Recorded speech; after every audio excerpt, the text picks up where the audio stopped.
Welcome back. Welcome to Decision Space, the podcast that takes place right here between the turns in your favorite games. I'm Jake. And I'm Brendan.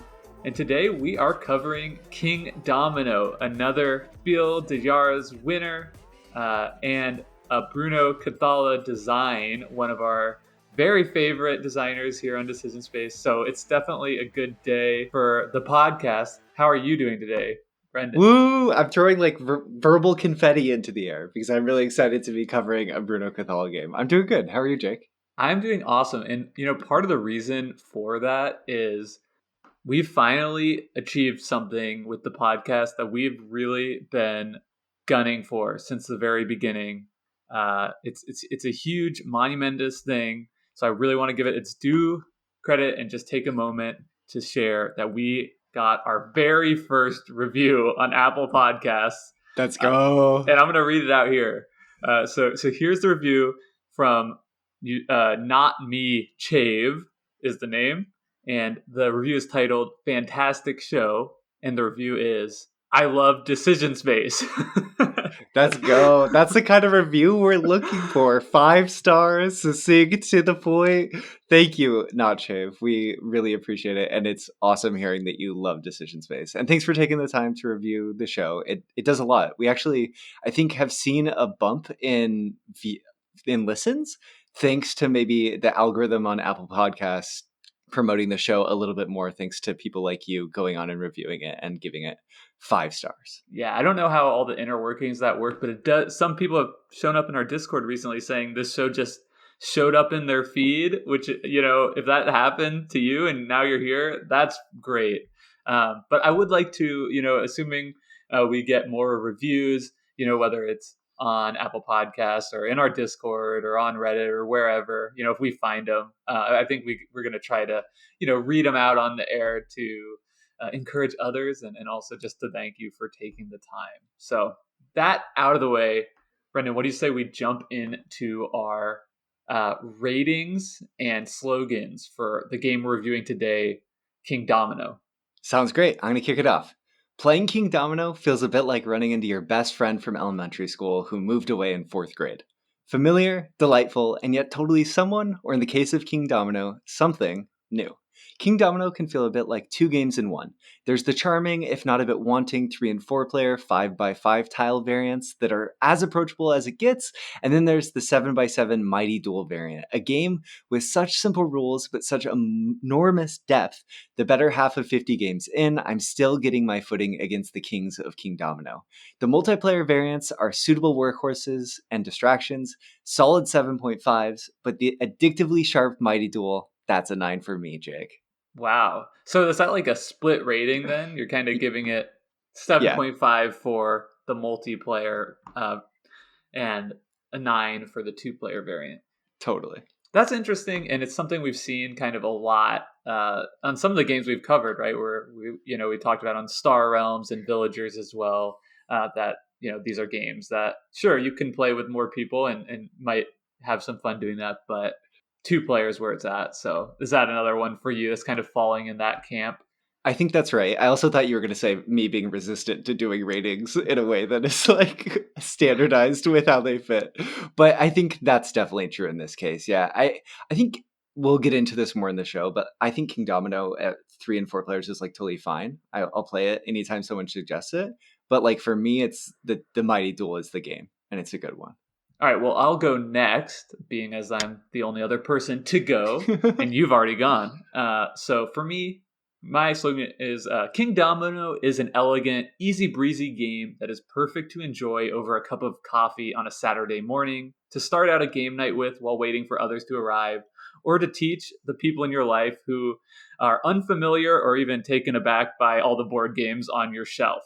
The simple draft keeps things nice and interactive without being overwhelming. The spatial awareness puzzle of domino placement is fun, and it offers plenty of skill ceiling for people who want to really spend time to master the system without really feeling like you need to do that for everyone else. But the thing I really love is just the satisfaction of looking at my completed board at the end of the game with the delightful art and just kind of enjoying what I've accomplished over a really just quick play time of 15 minutes or so. So for me, this game is an 8. It's really in the S tier among the games in my collection, the games I've played for introducing to new people. And for that, it's one I wouldn't ever want to have a collection without it. Nice. That's awesome. I feel like so basically you split the middle between my two ratings completely, Right. which is probably what I should have just done. But I share your sentiment too of just looking at your board so much at the end. Like I never knew that I would love windmills so much, but grinding the game lately, I'm like, ooh, windmills. I'm so fond of these. Yeah, and one thing you said in our kind of talking about this game in our Discord prior to this episode is like the art in this game is low key amazing, and I just think Yeah. that perfectly sums up because the production isn't like over the top amazing. I mean, it's perfectly adequate. The tiles are nice and kind of glossy, but there are just like these delightful little touches in the art that like the game doesn't need to have, but having them in there just really does take the fun factor up a little bit. Blue Orange, the publisher of the game, does such a good job consistently with the art and their presentation. Like one of their other games, Blue Lagoon, the Renner Knizia game, I think that's another game that's just elevated by its art and presentation so much. And it's simple little touches. All right. Well, before we get too far into this conversation, first let's let the pre-planners know that next week we're going to be covering. It's going to be a what we talk about episode, discussion topic, TBD. But following that, we've got Praga Kaput Ragni scheduled. It's one we've both been playing a ton on Yukata, which has a fantastic implementation. You can play for free there. Following that, Spirit Island, the first cooperative game we'll be covering on the podcast. So, Ooh. two awesome games coming up. If you haven't already subscribed to our show, throw it in a subscription in the feed because I don't think you're going to want to miss any of these upcoming ones. And then with that, let's do our rules overview of the show to give people who maybe haven't played Kingdomino or unfamiliar a better idea of what's going on before jumping into the rest of our discussion. Kingdomino is a tile-laying game comprised of 48 tiles ordered numerically from 1 to 48. Each turn, 4 tiles are randomly selected and laid out on the table in ascending numerical order. These tiles depict a combination of 6 terrain types: forest, fields, water, grasslands, wastelands, and mountains. Most tiles depict 2 terrain types, 1 per square of each tile, and some depict crowns, endgame scoring multipliers for the terrain type they're tied to. In turn, players select 1 tile from the 4 turned up at the start of each turn to add to their kingdom by marking it with one of their meeples. In the 2-player version, 2 tiles are selected by each player. Then, once each tile is claimed, 4 new tiles are revealed and again ordered in numerical ascending order. Starting with the player who selected the first tile, they'll place that tile into their kingdom and may only place it such that it connects to at least one existing matching terrain, forest to forest, field to field, and so on, or is touching their starting castle. After placing this tile, they'll select one of the 4 new tiles, placing their meeple on it, selecting a tile and effectively a spot in the turn order for the following round, one of the most important decisions in the game alongside where to place your tiles in your kingdom. Play continues until all 48 tiles have been selected, then players earn points for each matching continuous area of terrain equal to the number of crowns in it multiplied by the number of squares in it. Players sum each contiguous area of terrain in their kingdom, and the player with the most points is declared the victor.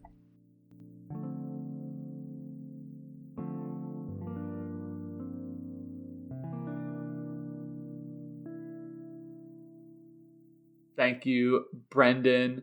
As always, awesome job with the rules overview. So we are talking about Kingdomino today, designed by Bruno Cathala of so many awesome games fame. Kanagawa, another we've covered on the very first episode of this show. 5 Tribes, one that just missed the cut for my top 10 games of all time. Mr. Jack, 7 Wonders Duel, the list goes on and on. Yeah, Shadows over Camelot, Cyclades, Mission Red Planet, and like 40 other games. His breadth is really impressive too. Like Cyclades is such a different game than Kanagawa, than Kingdomino, than Shadows over Camelot, than Seven Wonders Duel even. He's like such an impressive designer. Totally agree. And it's another impressive design. This one came out in 2016, as we've already mentioned, is for 2 to 4 players, and it was the winner of the Spiel des Jahres in 2017.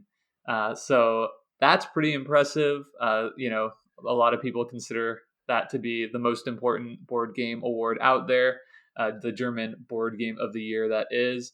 And do you want to go ahead and read the jury statement for this one? Yeah, this is becoming my favorite part of any Spiel des Jahres winning episode, where we get to read what the jury actually said when they awarded the Spiel des Jahres. So here's the jury statement for Kingdomino. Kingdomino lifts the time-honored principle of dominoes to a new level, without losing any of the sleek elegance of its predecessor. On the contrary, the dual mechanics of the planning, the far-reaching land surrounding the castle, and the clever method of selecting tiles fit together extraordinarily well. They're expertly reduced to their essential components. The strong two-player variant with an XXL kingdom, I think that's a funny translation. They just mean the mighty dual variant, rounds off this quick and easy to learn gaming experience. I don't know why it's not an XL kingdom, it's an XXL kingdom. It does feel like way bigger than the It base does. game when you're doing the 7x7. So I agree with that distinction. The double X is fitting. Yeah.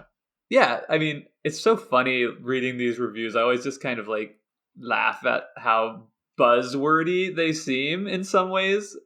When sort of in this world of board game criticism or whatever. But on the other hand, right, this is like, if anywhere should be generating buzzwords that we're all following, it makes sense that it's the Spiel.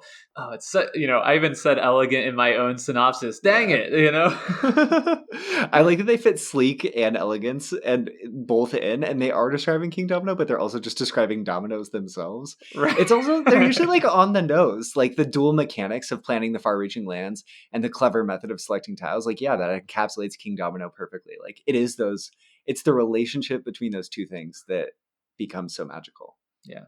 And what is elegance if not something that is expertly reduced to its essential component?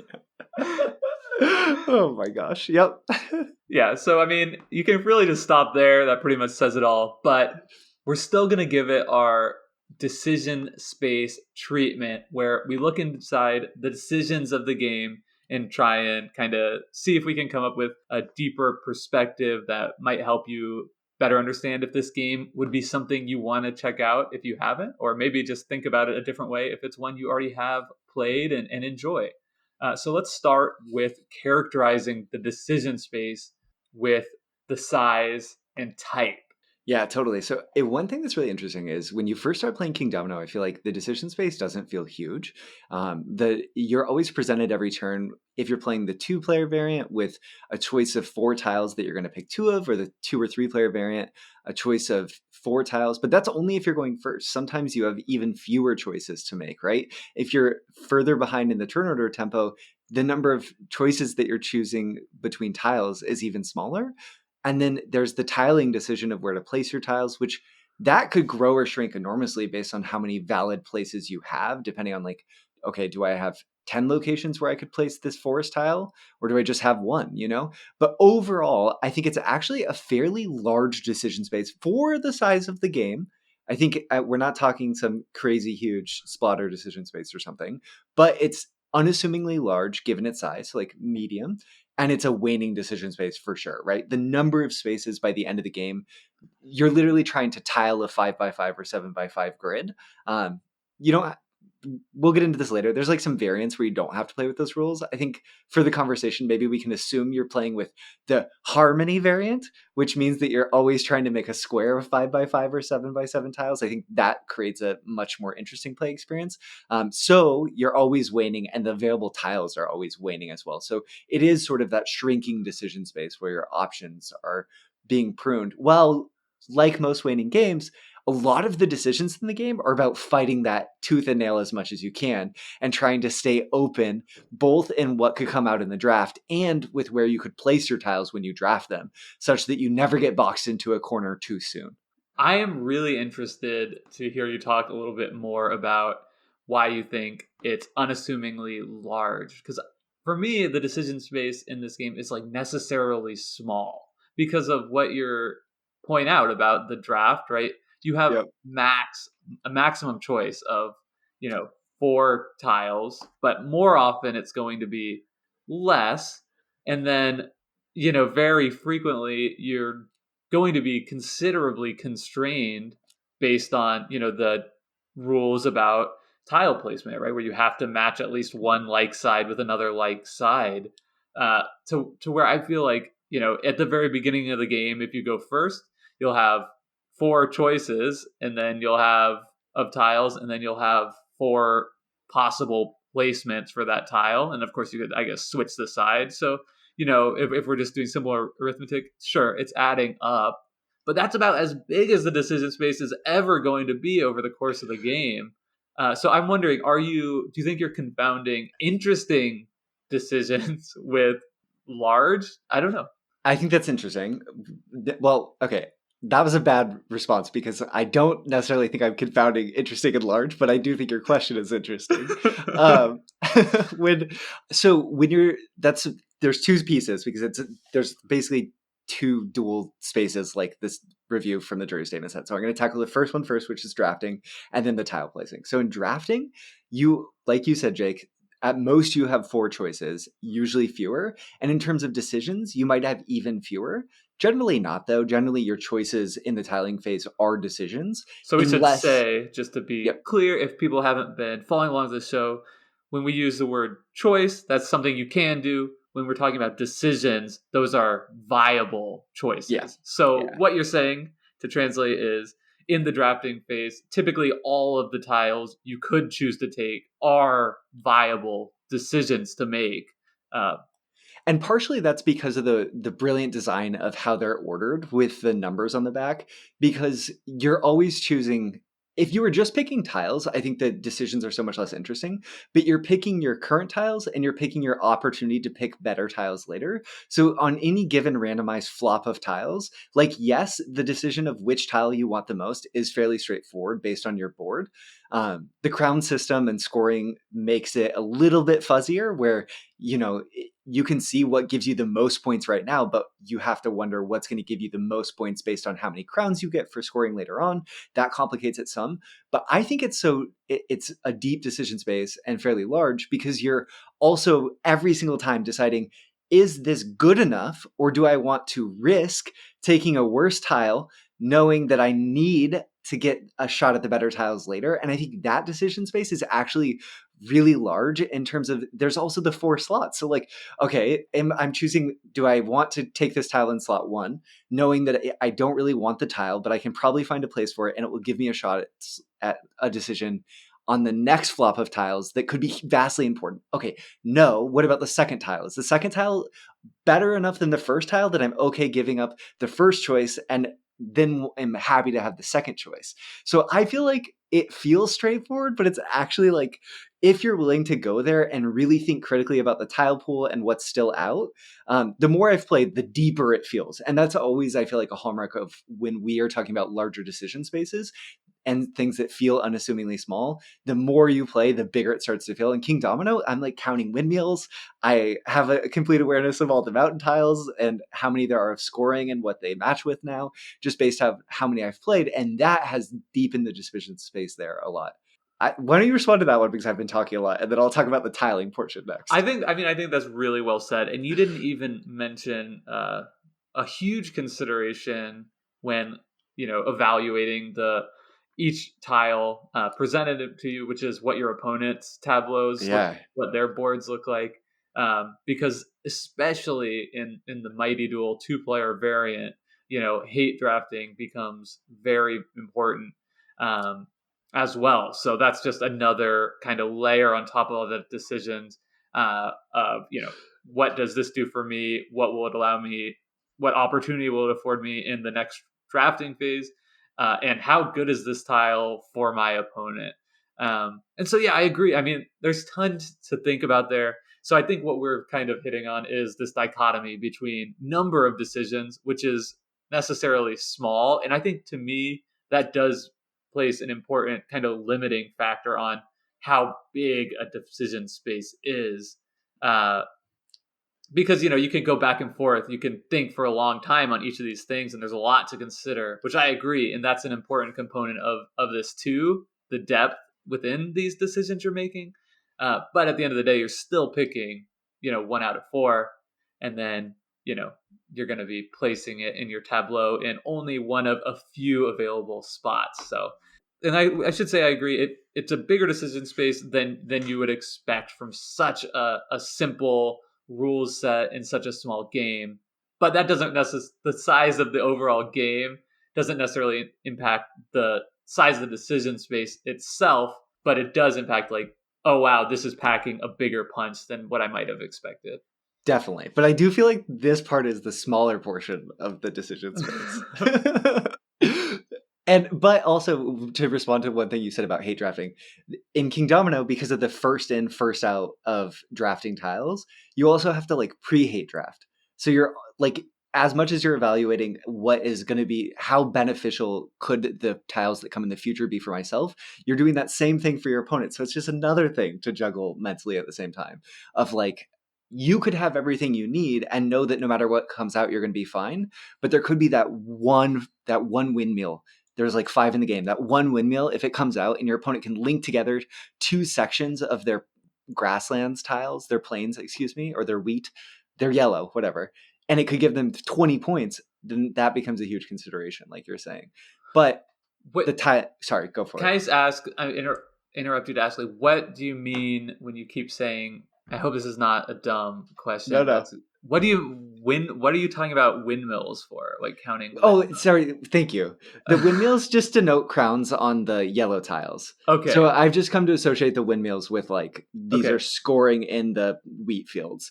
That's like, but they're literally crowns. Yeah, thank you. That's a really important clarification. I just want to make sure that this was not another example of me like fundamentally misunderstanding the game. I've like, I guess I've just played it so much that now I've shorthanded the windmills because that my brain just is like, is there a windmill on these tiles? Because it always accompanies a crown. Yeah. Got So it. it's really the crowns that I'm talking about. Sorry, that's such a good and important clarification for the sake of Okay. this conversation. All Yeah. right. Please continue. And then there's thank goodness you're here. I'm a little, yeah.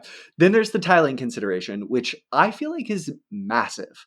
Um, the the ways in which when you first start playing King Domino, it feels like there aren't that many. Your ability to see how you could tile your board to create opportunity to place tiles always and stay really, really open, while also because of the way the crown scoring works, right? The number of crowns you have multiplied by the number of contiguous spaces of that same type that you have, you want really big areas of all the same tile types with lots of crowns within them also. So I think early on when you're playing, it's hard to see how you can lay them out where you could stay open and create these really discrete bunches of different types on your board. And the more I've played, and the more I've played against really, really good players, whether that's people like Inder in our Discord, who's like in the top 10% of players on BGA, or when I've been lucky enough to play against top 10 players, the way in which they approach it and lay things out, the decisions they're making are just on such a different level because the math of tiling these 5x5 or 7x7 spaces and the number of possibilities you have is just so huge that the choices I feel like are just massive. And the castle being there too and that being wild adds even more of like, do I want to try to link these tiles to tiles I've already placed? Like say I draft a double tile, so it's 2 forest, and then the next one comes out is forest water. Do I want to connect that just to the forest, or do I want to connect the water to my castle blocking? There's so much to think about as every turn you're shaping your board space.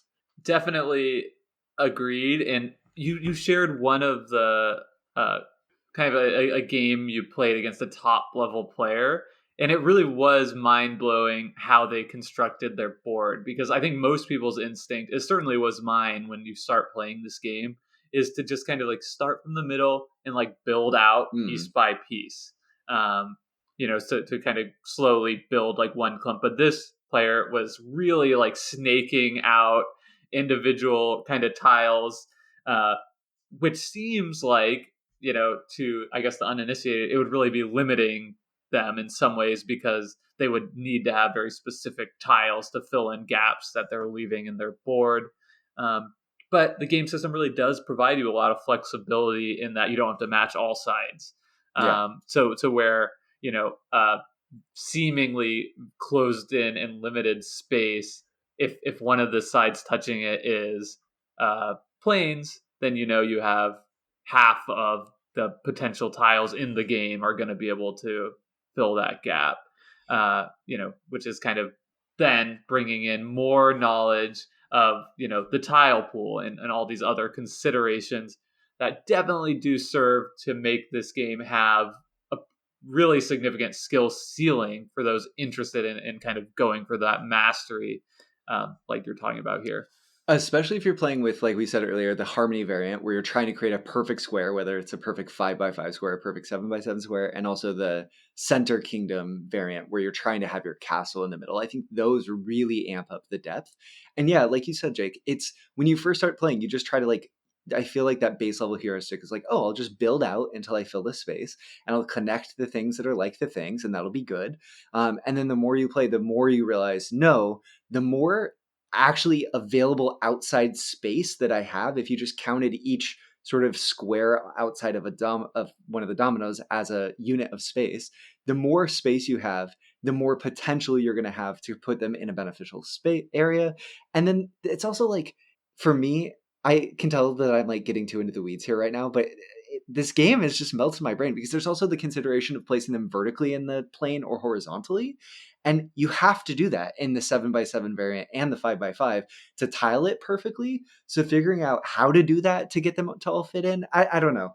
I hear what you're saying about it not feeling like a really big size. Also, we've talked about that we've been characterizing the decision space for like 20 minutes now, which I think speaks to how strong in terms of the decision space of the game it is and how sort of unique it is in terms of decision spaces that we've talked about. Do you agree, though, I guess as we kick this show on the road, that it's a waning decision space at least? Yeah, and I think the fact that we've been talking about this for so long is definitely a point in your favor. But yeah, no, I definitely agree that it's waning. I think that is pretty clear, Yeah. both in terms of tiles in the deck that could potentially come out and space that you have on your board overall. So I agree. And one thing I want to talk about, though, that you just brought up has to do with the tile placement portion of the game and how there are like discrete and different builds to be able to achieve that harmony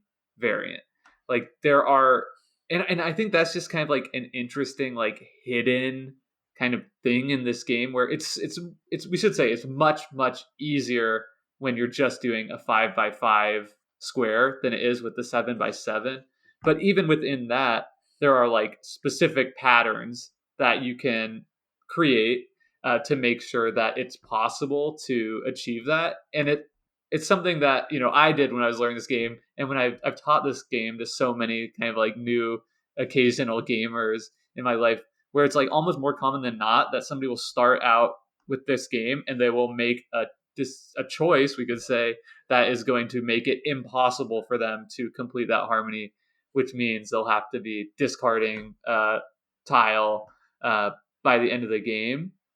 So I just think that's a really kind of interesting component of this that is going to, and I think it's even more significant for the mighty duel. Like once you figure out what the patterns are that are possible, it really takes a lot of the strain off of like your like mental calculations, and you can kind of think more about like, okay, placement for maximum points without like worrying all the time. Like, okay, wait, if I do this, am I just like actually eliminating the possibility that I'll be able to finish this off Yeah. correctly?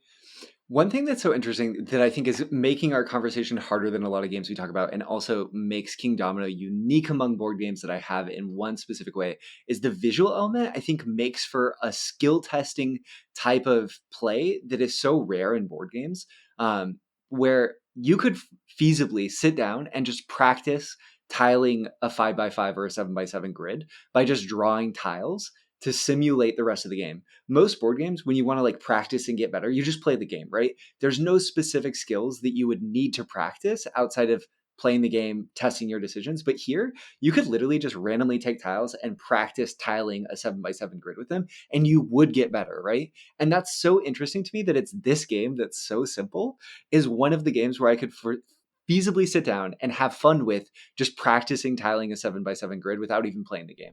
And that sounds fun to me because it's that skill testing, right? Like there's that much potential to get better. The skill, the learning curve is there, the depth is there, and you can actually practice it and really improve.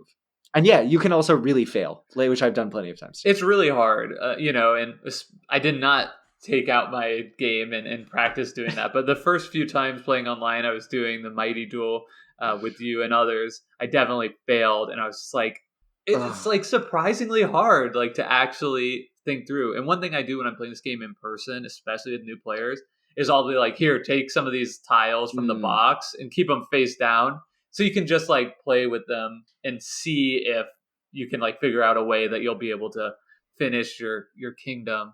Because I do feel like, I don't know, does that feel like wrong to you? Does that feel like that's taking away from the game?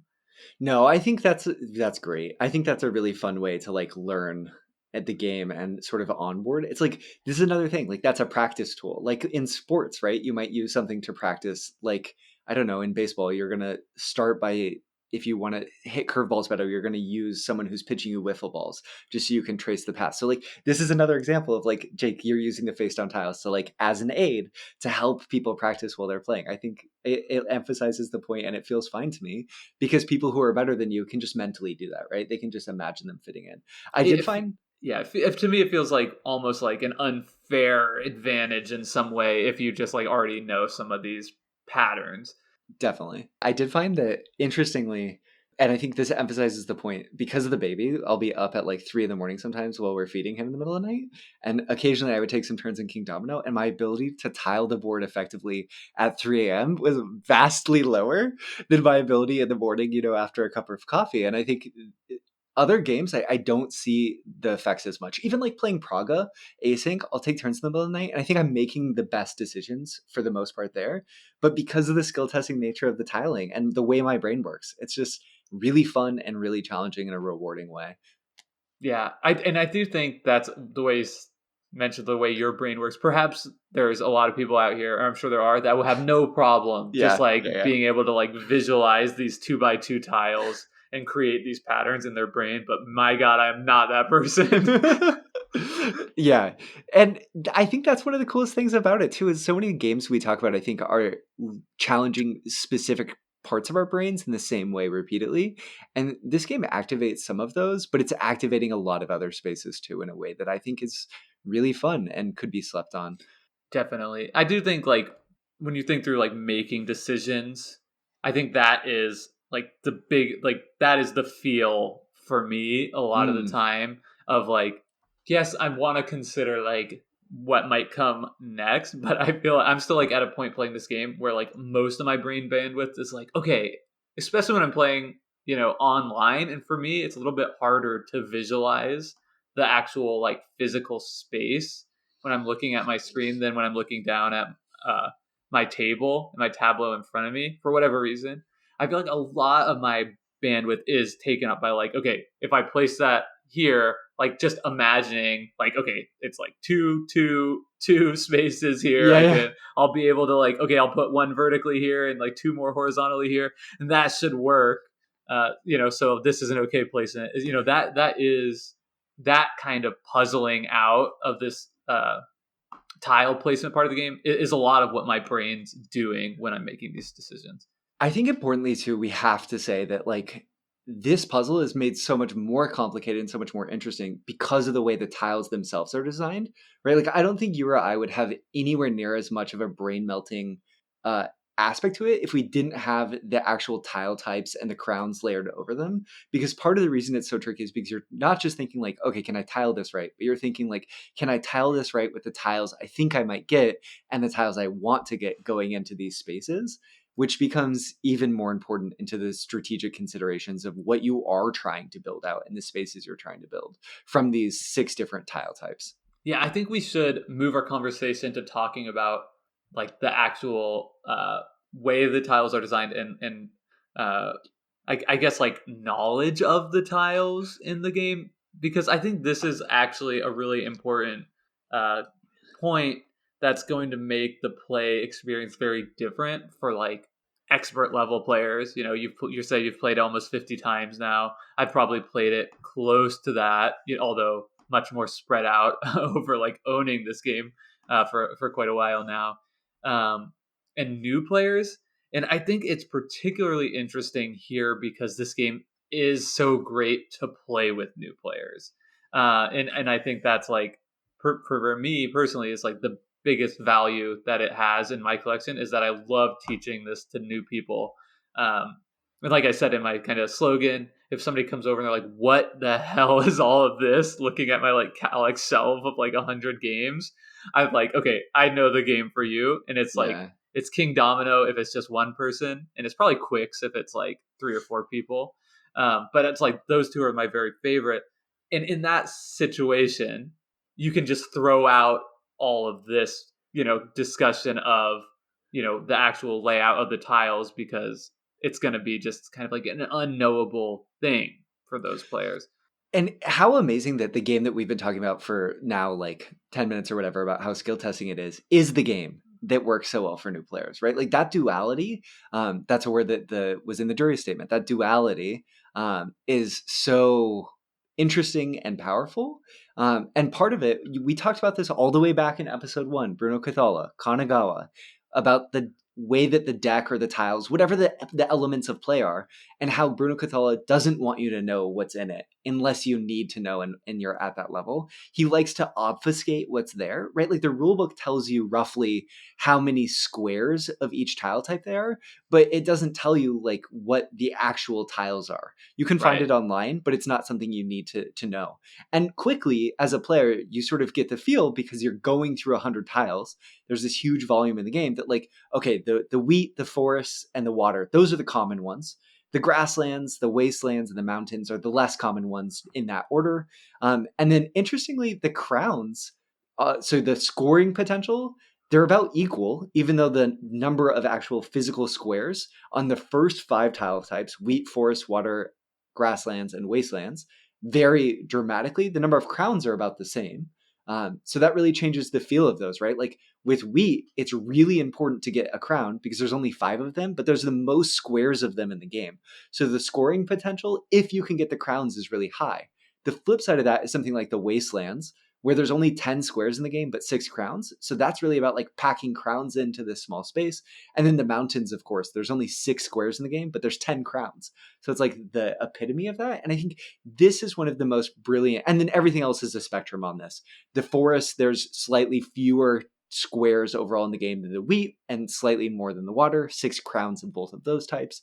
And I think to me, this is the brilliance of the design. This is what sets apart a Bruno Cathala game from someone else's game, is how brilliantly and perfectly this spectrum of tiles are designed to create this tension of wanting things, allowing the sort of crown scoring system of the potential of tiles to be a huge scoring potential or really small, depending on who gets it, right? Like you could hate draft a crown on a water tile from me, Jake, and get 1 point from it. But if you gave it to me, it could be worth 15 points or 20 points.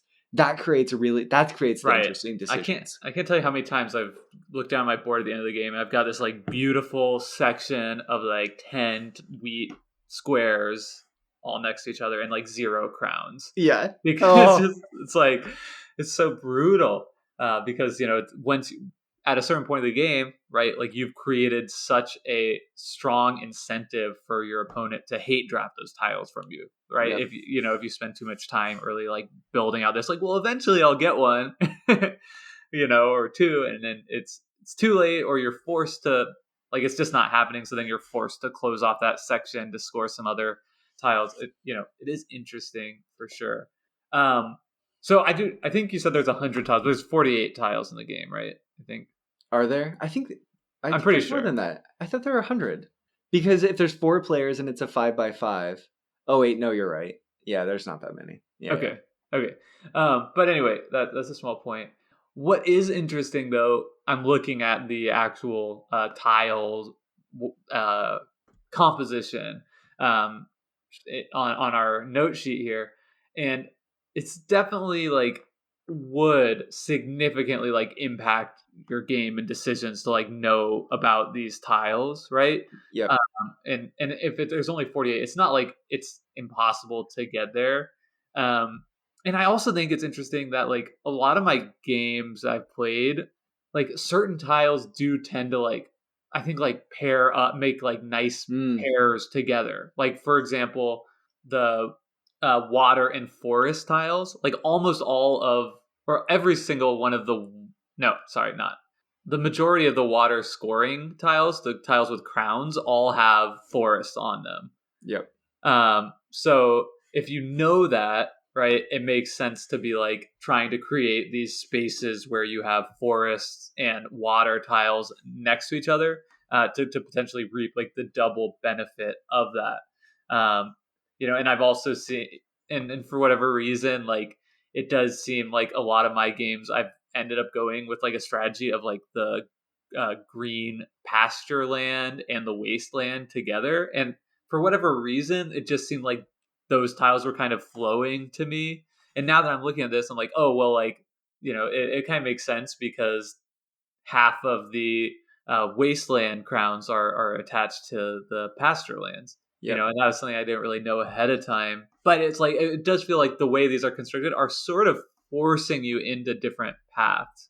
In a way, it's like the opposite of signposting, right? Because there's no signs. We're just being shepherded by Bruno Cathala down these paths where, because these tile types are juxtaposed, like on your example, the wasteland crowns being directly next to the grassland, the green next to the brown, it you're not like you're not told by some mechanism outside the game that like these might generally be good. Look at they will give you the points. They're good. It just the game says like, okay, you're taking these two together. It's creating this natural desire in the course of play to put them together. That's really it feels organic and interesting in a way that it helps newer players and then adds depth for players who actually know the tile set and know what's there and what you could take or might not take. I think quickly too, just because I wanted to make this point previously when you were talking about the potential value of tiles and like, oh, I have all these wheat squares and no crowns. I think my math too got confused because it's 96 squares on 40. Yeah, it doesn't matter. 48 tiles and then 4 castle tiles. But my point was going to be that we talked about like in Imhotep last week, the average value of a turn feels pretty consistently like between like 1 and 3 points or something. In Kingdomino, the average value of a turn is like between 0 and up to 20.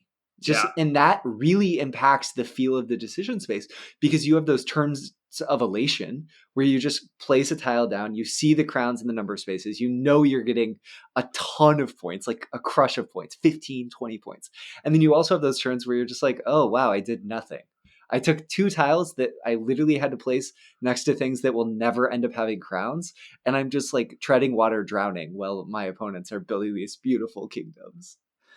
But I think that is a great point to bring up, and it's also is like so essential to how much fun and Yeah. tense the drafting part of the game is. Because if there weren't such massive swings, then you'd be a lot less incentivized to take the early tile to give yourself the potential of all these points if that specific tile came up, um, than you would if points were, I guess, like on a tighter band.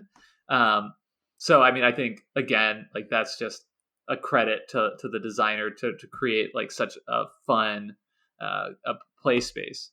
And that's what makes the game so interesting too. Is like in a lot of games, they're skill testing your ability to evaluate how to evaluate set values of points, right? Like in some of the Euro games that we play, it's pretty easy to look and say like, okay, on average, this decision would net me 7 points and would net Jake 5 points if I let him take it. So I'll take it because it's going to net me more points than it would give Jake if he took it.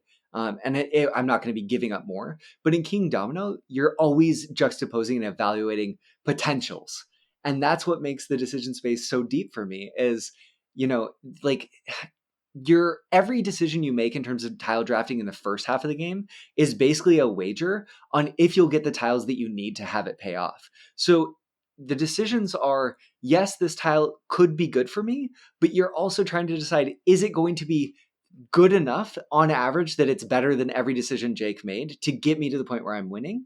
Or is it not good enough and I have to see that. And I feel like that evaluating of potentialities in this simple game, just that's what makes it endlessly delicious to me.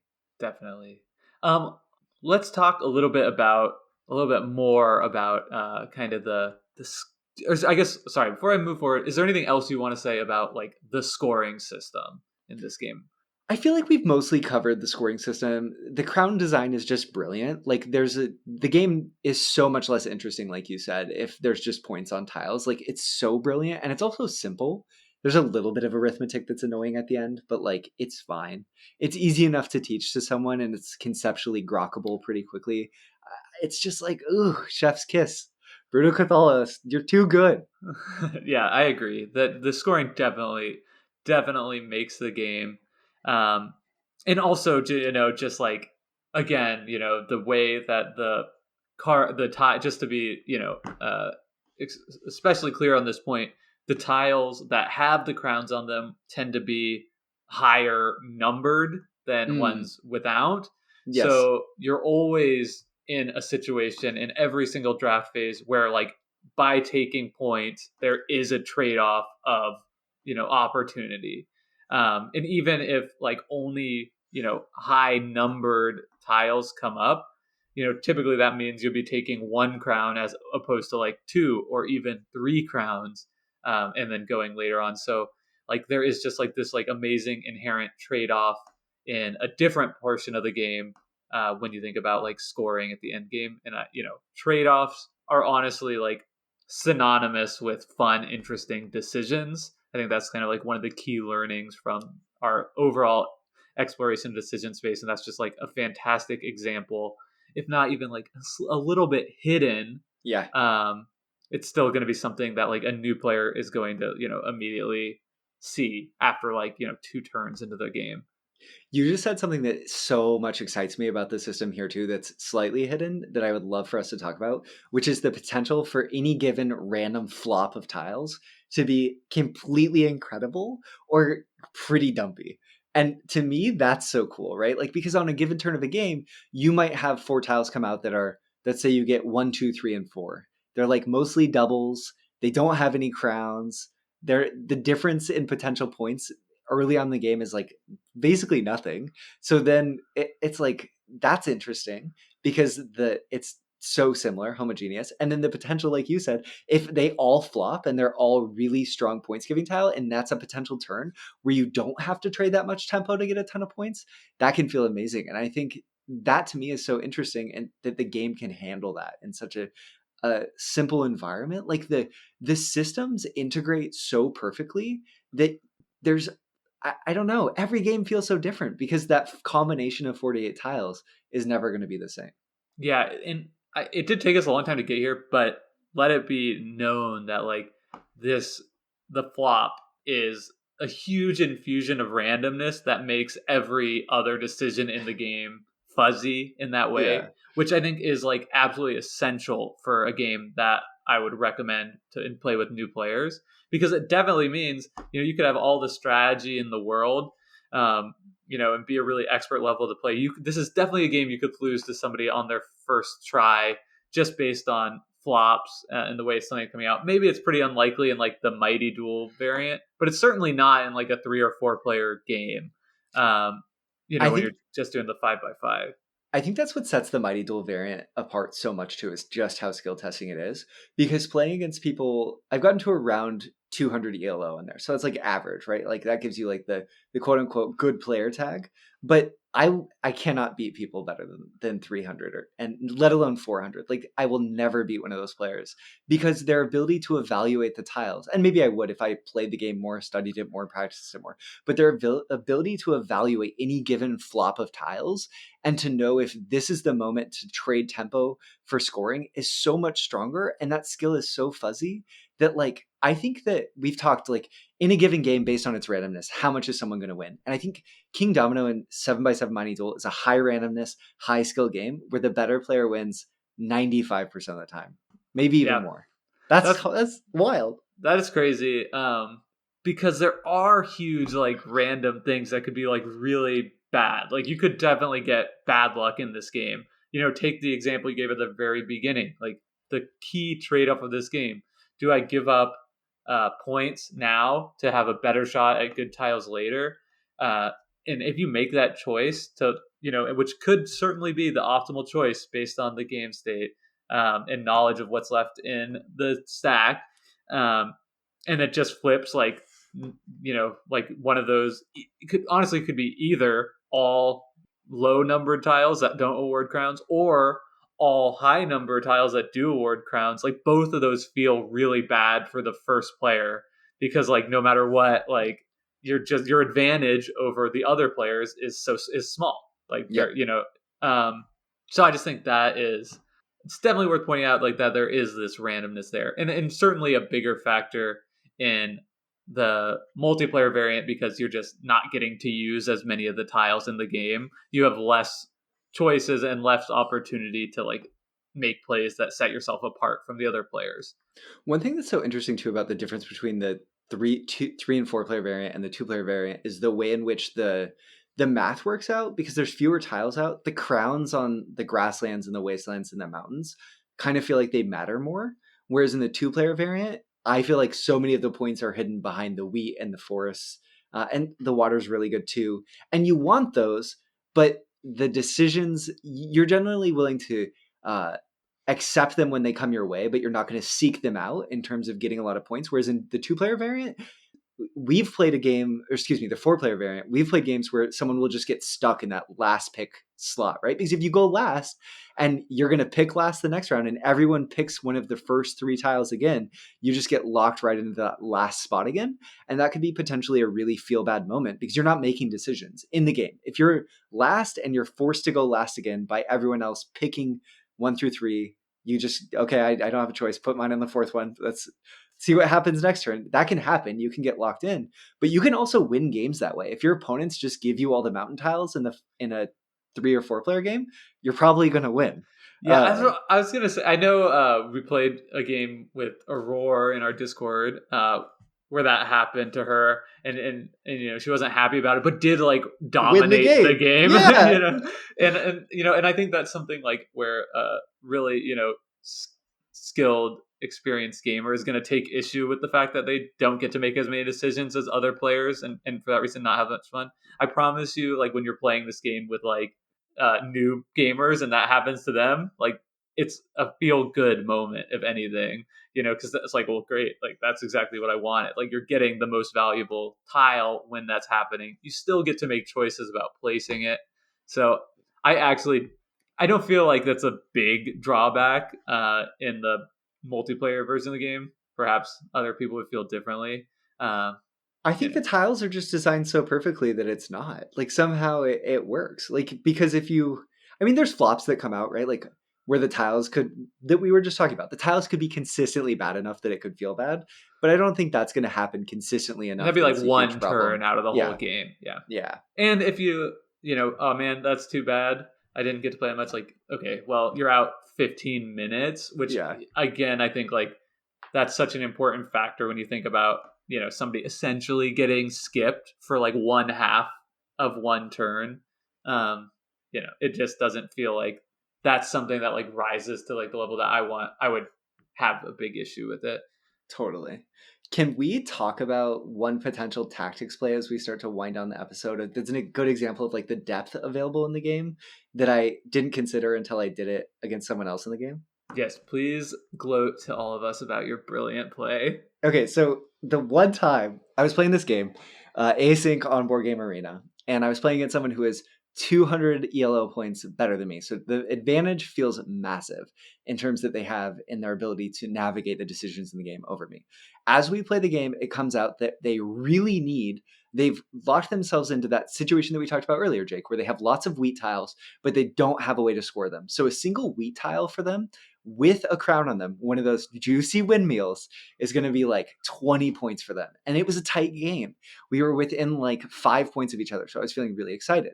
It got down to the last turn of the game, and I knew in the final tiles, the tiles that were available were going to be, one of them would contain a windmill. But on the turn before, I had to give up the first player tempo to get something that I needed.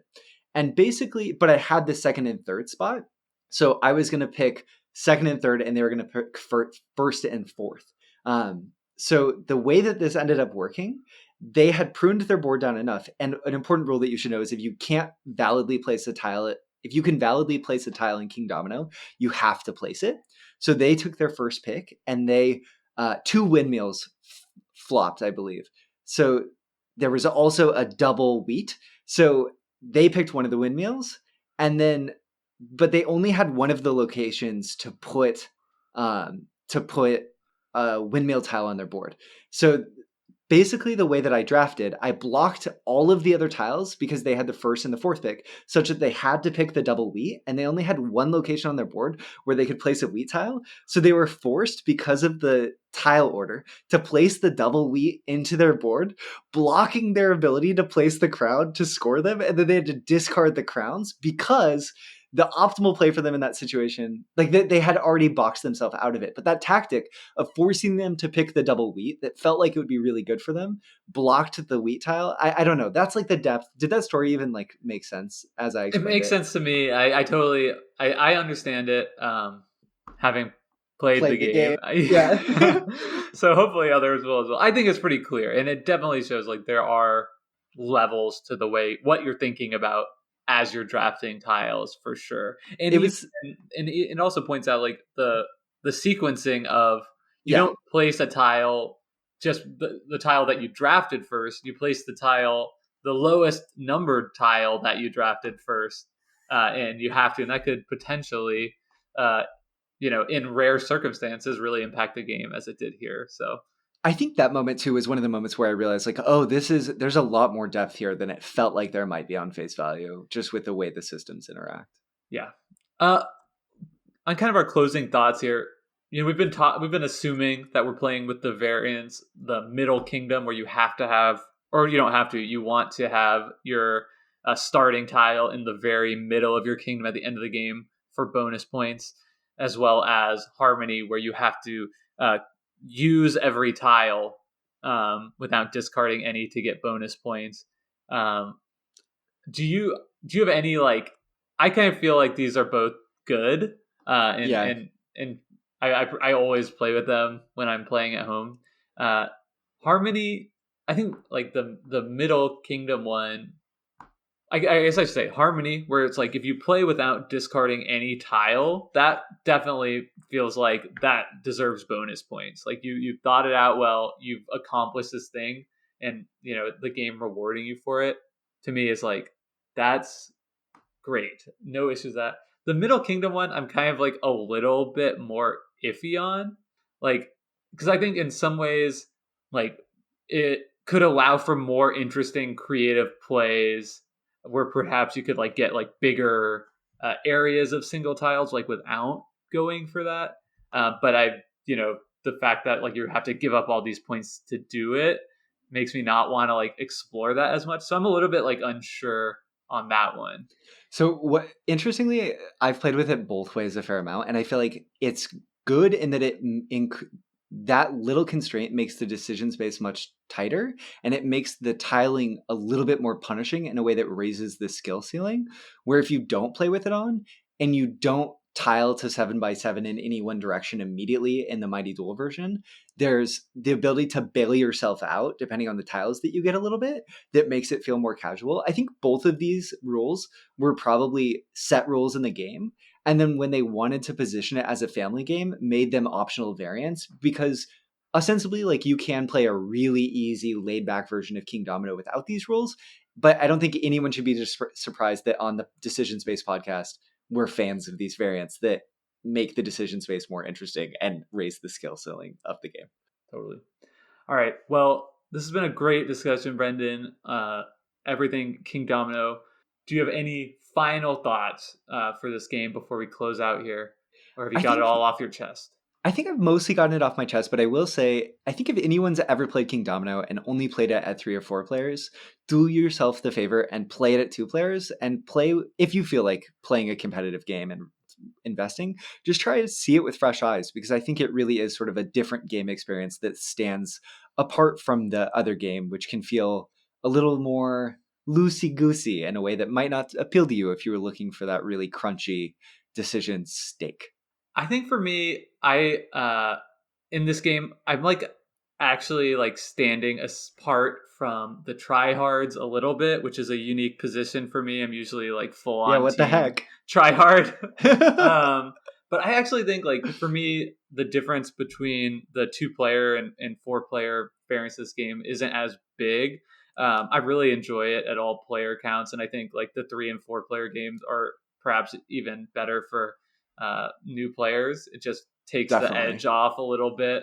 Um, and you can also play the 2-player variant without using the mighty duel, and I think that is a perfectly valid way to play and enjoy this game. I know you're not saying that it isn't, but I really like this game always casually. I'm not sure, like for me, for whatever reason, maybe it's just because of like the idea that I'm not like good at spatial reasoning, that like I just don't have like a lot of interest in like really learning all the possible like patterns of creating this 7x7 grid. I like to just kind of like stay dumb to it in some ways, and then like when I accomplish it, I'm like, sweet, I guess I add that to the memory banks, and if not, that's fine too. So I think for me, like I'm going to continue enjoying this as a casual game primarily. And but so I just wanted to put that out there. Like if that's how you enjoy this game, like I think that is perfectly valid. If you are, if you want to seek out mastery of this system, it's there for you. But like I think for me, it's not one that I'm going to strive for that in. Love it. I think we've captured the duality of Kingdomino and the duality of ourselves as co-hosts. All right. Well, thank you all so much for listening to this episode of Decision Space. You can find us on Twitter. We're trying to tweet a little bit more. That's at Decision Spod. That's Decision SPA. You can find Brendan on Twitter at BurnsideBH, or I'm on Twitter at Jake Freed. That's JAKEFRYD. As always, please do follow the link in the show notes to our Discord, where you can join in the conversation and play games with Brendan and I, and perhaps inform us rightly about these upcoming games we'll be covering of Praga and Spirit Island. We'd love to play with you. We'd love to hear your thoughts, so we don't embarrass ourselves by saying, oh, like so-and-so Spirit is overpowered, and as always, we always do share our episodes as a blog on BGG. Brendan spends a lot of time putting those together, making them look nice. Please give us some thumbs. That's always wind in our sails. Or engage with us there. We are very happy to discuss with you there if that's your medium of choice. And as always, we'll just wrap up by thanking Hembry for their hit song Reach Out, which they've generously allowed us to use as our intro and outro music. Goodbye, everyone. See you later.